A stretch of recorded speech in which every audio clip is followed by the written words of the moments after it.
সাম্প্রতিক যা পরিস্থিতি তাতে অনেকে বলছেন যুদ্ধ হবেই, হয় পাকিস্তান না হয় বাংলাদেশে।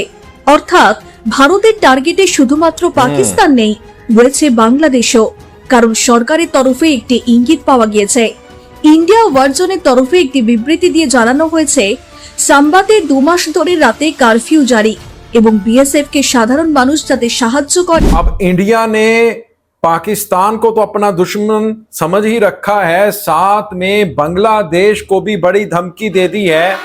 15 अगस्त यानी इंडिया की जो आजादी का दिन था, उस दिन उन्होंने कहा है कि हम पाकिस्तान को तो देख ही रहे हैं, एक और मुल्क इनडायरेक्टली उन्होंने बांग्लादेश को कहा है। वो समझते हैं कि वेस्ट बंगाल के अंदर, त्रिपुरा और आसाम के अंदर जो बंगला लैंग्वेज को लेकर एक बड़ी मूवमेंट का आगाज हो चुका है, उसके पीछे उकसाने का जो हाथ है वो किसी और का नहीं है बल्कि बांग्लादेश का है। मोदी को, अहमद शाह को, जयशंकर को अब सारे का सारा जो गुस्सा है वो बांग्लादेश के ऊपर है। अस्सलाम वालेकुम दोस्तों, मैं हूं एहसान खान और आप देख रहे हैं यूट्यूब चैनल एहसान रिएक्शन विद एहसान। मैं उम्मीद करता हूं आप जहां भी होंगे एंजॉय करते होंगे, मजे में होंगे और फिटफाट होंगे। दोस्तों आपको बताएं कि अब किस तरह से बांग्लादेश के ऊपर गुस्सा निकाला जा रहा है। हिंदुस्तान के अपने जो हालात हैं वो आउट ऑफ कंट्रोल हो चुके हैं। बंगला भाषा को लेकर, बंगला लैंग्वेज को लेकर के किस तरह से बंगाली कम्युनिटी को दीवार से लगाया जा रहा है, उन्हें प्रेस करने की कोशिश की जा रही है।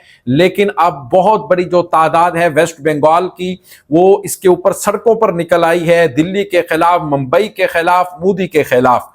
और इनकी जो दादागिरी है, अग्रेशन है, वो मानने से उन्होंने इनकार कर दिया है। अब किस तरह से जो वेस्ट बंगाल का मीडिया है वो अब बांग्लादेश के ऊपर ये आरोप लगा रहा है कि 15 अगस्त को जिस तरह से मोदी ने साफ साफ कह दिया है कि पाकिस्तान के साथ तो हम निपटे रहेंगे, लेकिन अब बांग्लादेश को भी हम सबक सिखाएंगे। डायरेक्टली उन्होंने बांग्लादेश को भी धमकी लगा दी है, क्योंकि बांग्लादेश पाकिस्तान के साथ बहुत करीब हो चुका है। आए रोज कोई ना कोई डेवलपमेंट हो रही है, बड़ी बड़ी जो डील है वो साइन हो रही है। फिर डेप्टी जो पीएम है, फॉरेन मिनिस्टर हैं इसहाक डार, वो भी बांग्लादेश के सफर पर आ रहे हैं। इसी तरह पाकिस्तान के जो मालियात के जो वजीर हैं वो भी बांग्लादेश के सफर पर जा रहे हैं। और यही वजह है कि एक जो बंगला भाषा है वो भी जोरों शोर से इस वक्त जारी और सारी है पूरे के पूरे इंडिया में। तो वो कहते हैं कि इसके पीछे बांग्लादेश है, इसके पीछे पाकिस्तान है। पाकिस्तान को तो देख ही रहे हैं, लेकिन हम बांग्लादेश को भी सबक सिखाएंगे। यानी इस तरह की गीदड़ भभकियां, धमकियां, थ्रेट करने की जो कोशिश है वो की जा रही है इंडिया की तरफ से। तो दोस्तों इसी के ऊपर एक वेस्ट बंगाल मीडिया का वीडियो क्लिप है, वो पहले देख लेंगे, फिर हम इसके ऊपर डिटेल से बात करेंगे। मेरी आपसे दरखास्त है, इस वीडियो को आपने अंत तक, आखिर तक जरूर देखना है। अगर अभी तक आपने हमारे यूट्यूब चैनल एहसान रिएक्शन को सब्सक्राइब नहीं किया तो जनाब चैनल को भी सब्सक्राइब कर लें और बेल आइकन भी प्रेस कर दें। वीडियो को लाइक भी किया करें और कमेंट सेक्शन में आप अपनी फीडबैक से हमें जरूर आगाह भी किया करें। 3, 2, 1 एंड क्यू। সাম্প্রতিক যা পরিস্থিতি তাতে অনেকে বলছেন যুদ্ধ হবেই, হয় পাকিস্তান না হয় বাংলাদেশে। অর্থাৎ ভারতের টার্গেটে শুধুমাত্র পাকিস্তান নেই, রয়েছে বাংলাদেশও। কারণ সরকারের তরফে একটি ইঙ্গিত পাওয়া গিয়েছে। ইন্ডিয়া ওয়ারজনের তরফে একটি বিবৃতি দিয়ে জানানো হয়েছে সাম্বাতে 2 মাস ধরে রাতে কারফিউ জারি এবং বিএসএফ কে সাধারণ মানুষ যাতে সাহায্য করে তেমন অনুরোধ জানানো হয়েছে। ওয়াকিবহাল মহল বলছে পাকিস্তানের সঙ্গে সংঘর্ষের আগে ঠিক একইভাবে এই রকম বিবৃতি জারি করা হয়েছিল। তবে কি ফের যুদ্ধের ইঙ্গিত? এমনিতেই ভারত সরকারের তরফ থেকে একটি যুদ্ধ ঘোষণা করাই রয়েছে। যদি সন্ত্রাসবাদ চালানো হয় এবং সেটা ভারতের দিকে ইঙ্গিত করে, তাহলে যুদ্ধ হবেই।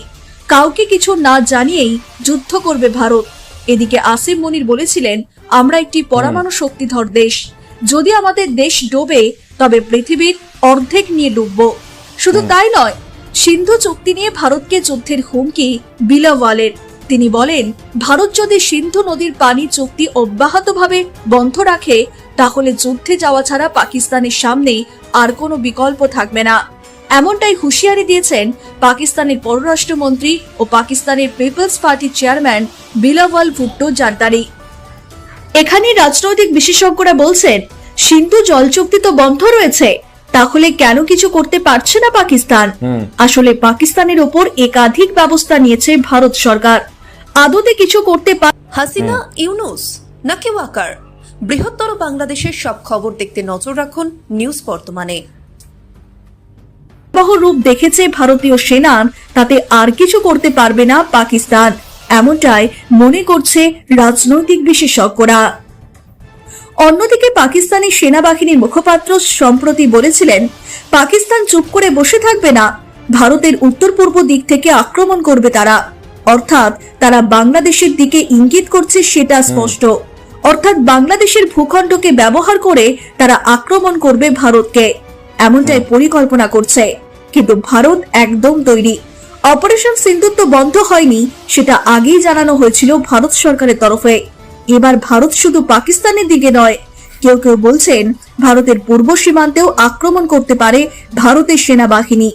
অর্থাৎ এবার টার্গেটে শুধু পাকিস্তান নয়, भारतेर टारगेटे रयेछे बांग्लादेश। तो दोस्तों आपने ये वीडियो देखी है किस तरह से अब जो वेस्ट बंगाल का मीडिया वो कह रहा है कि अब जो हिंदुस्तान का टारगेट है वो पाकिस्तान तो है ही, लेकिन इसके साथ साथ अब बांग्लादेश भी है, क्योंकि जो बांग्लादेश है वो अब पाकिस्तान के साथ मिलकर यानी हिंदुस्तान में किस तरह से जो बंगला लैंग्वेज को लेकर एक तबाही मचाई हुई है, बंगला भाषा के ऊपर एक बड़ी मूवमेंट का आगाज हो चुका है। लोग इस वक्त सरापा एहतजाज हैं दिल्ली के खिलाफ, मुंबई के खिलाफ। वो कह रहे हैं कि बंगला जो लैंग्वेज है बोलना हमारा बुनियादी हक है, हमें मदर टंग कोई भी नहीं बोलने से रोक सकता। अगर हमें बोलने से रोकेंगे तो फिर हमारा जो दिल करेगा वो हम करेंगे, यानी हम एक अलग मुल्क भी बना सकते हैं। अब ये जो वेस्ट बंगाल का मीडिया है, इंडियन, कह रहे हैं कि भाई असल में जो मोदी हैं वो समझते हैं कि ये ग्रेटर बांग्लादेश का जो प्लान है ये खुद प्रोफेसर मोहम्मद यूनुस का भी है। वो चाहते थे, उन्होंने कहा भी है कि 7 सिस्टर नॉर्थ ईस्ट स्टेट्स को अपने कब्जे में किया जाए। और फिर अब देखें कि पाकिस्तान की जो आर्मी है, मिलिट्री के साथ जो टाइज हैं वो भी इंक्रीज होते हुए नजर आ रहे हैं। फिर इनके दरमियान जो बड़ी बड़ी मुलाकातें हैं वो भी एक तरफ रखी जाएं, और डेलीगेशन यानी आर्मी का जो डेलीगेशन है बांग्लादेश का वो गया पाकिस्तान में, और पाकिस्तान के आर्मी के आईएसआई के चीफ बताया जा रहा है कि वो भी according to Indian media Bangladesh में आए और वहां पर मुलाकातें की गई हैं। और एक खुफिया जो प्लान है वो यही है कि भाई 7 सिस्टर को कब्जे में करना है, हथियाना है। और अब देखें अब बांग्ला भाषा, जो बांग्ला लैंग्वेज को लेकर के कितनी बड़ी जो तहरीक है वहां पर स्टार्ट हो चुकी है, ना सिर्फ वेस्ट बंगाल में बल्कि त्रिपुरा, आसाम में और नागालैंड में। तो ये एक बड़ी खबर दोस्तों सामने आई है कि नागालैंड के जो लोग हैं ना, उन्होंने 15 अगस्त को हड़ताल की है। अपना घर, मतलब उन्होंने अपनी जो मार्केट्स हैं वो बंद रखी, और उन्होंने जो आज़ादी जो सेलिब्रेशन थी इंडिपेंडेंस डे की वो नहीं सेलिब्रेट की इंडिया के साथ। यानी वो उन्होंने कहा कि हम भाई अलग हैं, हमारा इंडिया से, मेनलैंड इंडिया से कोई लेना देना नहीं है, कोई ताल्लुक नहीं। यानी किस तरह से एक सिविल वार का माहौल हो चुका है इंडिया को।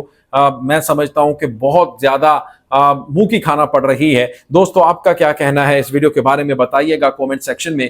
मिलेंगे आपसे नेक्स्ट वीडियो में, तब तक के लिए अल्लाह हाफिज।